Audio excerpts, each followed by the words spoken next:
Hey there, fellow creators, Ben here from Cinder Studios, and this week I want to tell you guys how I completely replaced Adobe Creative Cloud for $60. Stick around.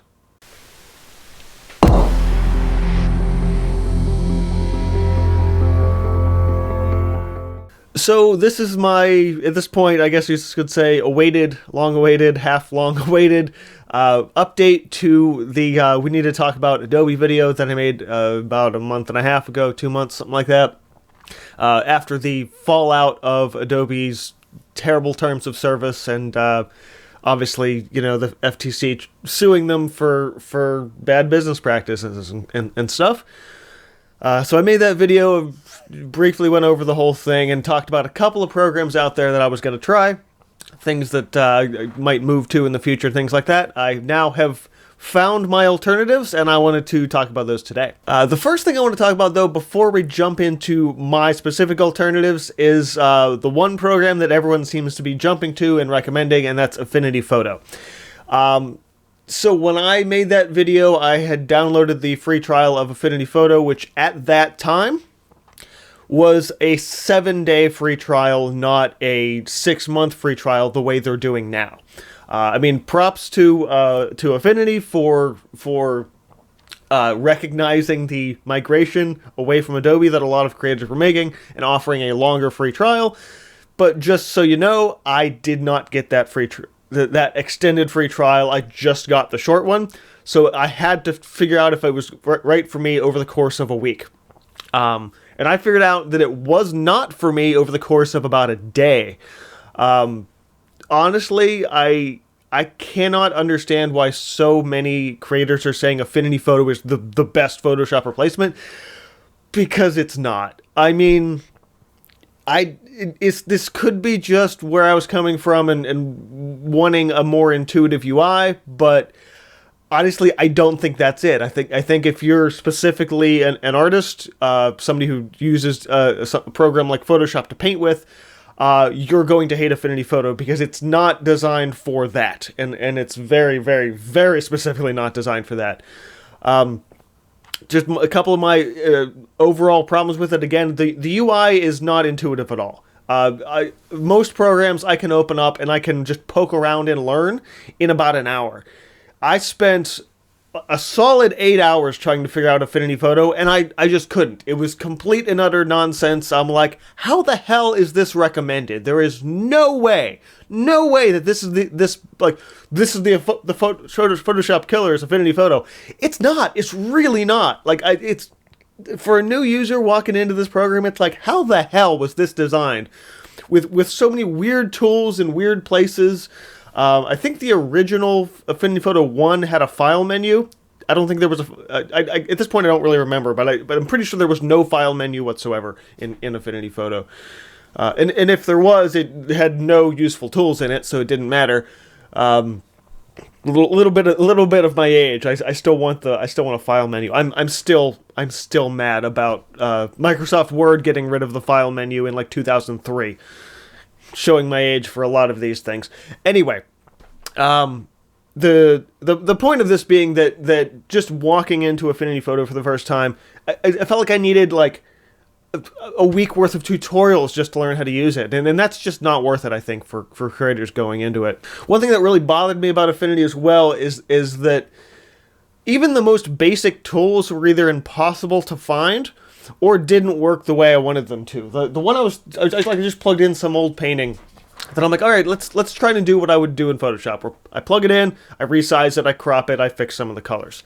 It took me like an hour to find the pinch and resize tool, and when I did, I'm like, okay, I'm gonna take this corner and, you know, resize the image the way you do in literally any other photo editing program anywhere. But when I took the corner, what happened was this. Literally, it like folded the image, and I was like, why is this a tool? In what universe would this be necessary? So I was like, you know what, screw it. I'm not using this program, I'll find something else. And a lot of people might say, well, certain programs are going to have learning curves, and they do. Some of my alternatives that I'm going to talk about in a minute here definitely have their learning curves, but they're not anywhere near as bad as what I found with Affinity. And this is how I look at this. When I first started using Photoshop, I picked it up like that. And do you know why I picked it up like that? because I grew up using MS Paint. Photoshop and MS Paint, in terms of their user interface and the tools and what all the tools do and how all the icons of what all the tools look like, that is functionally indistinguishable from MS Paint in a lot of ways. So moving from MS Paint to Photoshop, it's like, it's a no-brainer. But then moving from Photoshop to Affinity, it's like, none of these tools make any sense. I don't get it. So I was like, I played with it for 2 or 3 days, and I'm like, you know what? This isn't for me. I still can't believe people are recommending it, but it's clearly designed for very specific photo edits, and not it's not sort of the toolbox sandbox the way Photoshop is. So I'm like, no, this isn't for me. Screw it. Now, in the process of making the original Screw Adobe video, I had brought up GIMP, and the last time I had tried GIMP prior to that was like a decade ago when it was still really, really new. And at that time, it was pretty terrible. But in the process of making that video and also messing with Affinity, which I think had mentioned at least a little bit in that that video as well, with Affinity being really unintuitive, is that the newer versions of GIMP are actually really, really good. And they're actually a lot closer to Photoshop than Affinity is, by a very large margin, including the tools and everything else. Something a commenter on that original video also gave me was a program called Raw Therapy. Raw Therapy is sort of that image, raw camera file image, high-quality photo editor that Affinity kind of is, but it's free. And one thing that I found that was really, really cool is when I started using GIMP more often and had both of those, GIMP and Raw Therapy installed, those two programs actually talk to each other. So you can edit a raw camera image file in GIMP because Raw Therapy is like an automatic plugin for it. It's like, this is the coolest thing ever. Not just because it's like, hey, here's these two programs to talk to each other, because both of them are free. They're open source pieces of software. So it's like, hey, I need a replacement for Photoshop. It's like, well, you can spend the $50 and get Affinity Photo, or you can get GIMP and Raw Therapy for free, which do the exact same thing and are way easier to use. So it's like, yeah, I'm going to go with that. Another really awesome Photoshop alternative that's free, and this one is actually really interesting because it runs in your web browser, is a software app, whatever you want to call it at this point, when it's all in the cloud, so to speak, is Photopea. I've actually been using Photopea for the better part of 2 years, off and on, for different quick edits and stuff. And because I still have my Photoshop Elements installed because I don't need an Adobe account to run it, and it's like 15 years old, and it still works really well. But Photopea does exactly what Photoshop Elements does, but for free, online, in a web browser, and it has literally all of the tools. It is much of a Photoshop clone as you can make. The file menu works exactly the same as Photoshop. The tools work exactly the same as Photoshop. And it's free and exists online in your browser. And it's like, first of all, it's like how it's like, you think, I must need an account. You can get an account, but you don't have to have one. You can import a photo, you can export it and download it to your desktop, do whatever you want with it. And you don't, and you can save Photoshop files. It's like save it as a PSD file, and then re-import it and work on it later in that same web browser without needing the account. It's like, this is the best thing ever, and it's free. Like, you can't get better than that. So whatever edits I could or would do in Photoshop Elements, like it's usually where I make my thumbnails is in Elements for videos and stuff. To be able to like put on a layer, erase certain things, whatever it is. You can do that 100% in Photopea, and I highly recommend it if you have not used it before. The other thing I tested the other day too, I was thinking, well, it's good for photo edits. Can you, grab a digital tablet and paint in it? And will you have pressure sensitivity? And the answer is yes, you absolutely can. It's not quite as fine-tuned as a fully fledged installed program, but for quick little drawing, yeah, I highly recommend it. Now for the actual paid thing, I say replaced Adobe for $60. Well, here's the $60, and it's Clip Studio Paint. If you've seen the past couple of live streams that I've done, it's basically just me getting used to the program. it's a $60 one-time purchase, perpetual license. You never have to renew it or anything like that, which is really awesome. And as far as I know, you also get the updates for it when it updates. If $60 is too much, I actually saw a couple of people selling older versions of it on Amazon for like $20, so like the previous version or something in like a boxed disc copy. So you can definitely get a cheaper version of it if 60 is a little too much.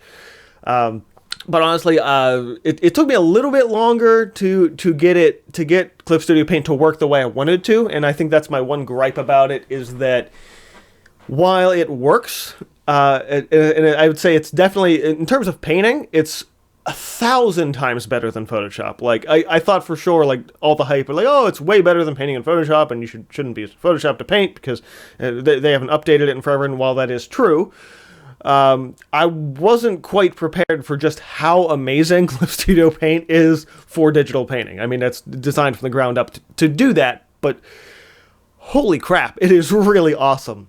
And to have not only